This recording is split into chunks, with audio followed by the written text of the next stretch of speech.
Hello everybody, so today I will talk about calculus. The topic today is about find the solution of S.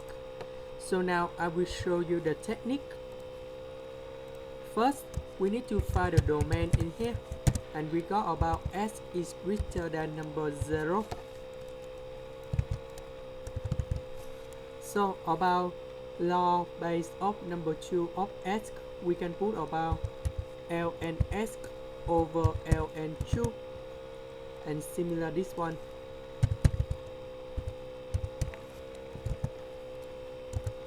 Next, we do factorization of ln S.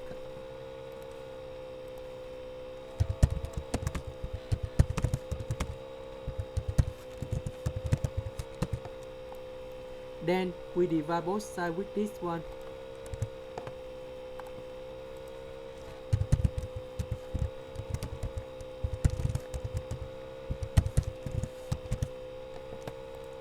Next, we put e to the power of ln S.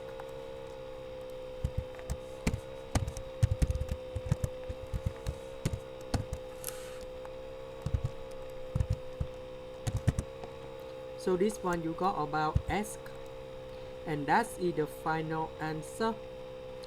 This is the end. Thank you for watching.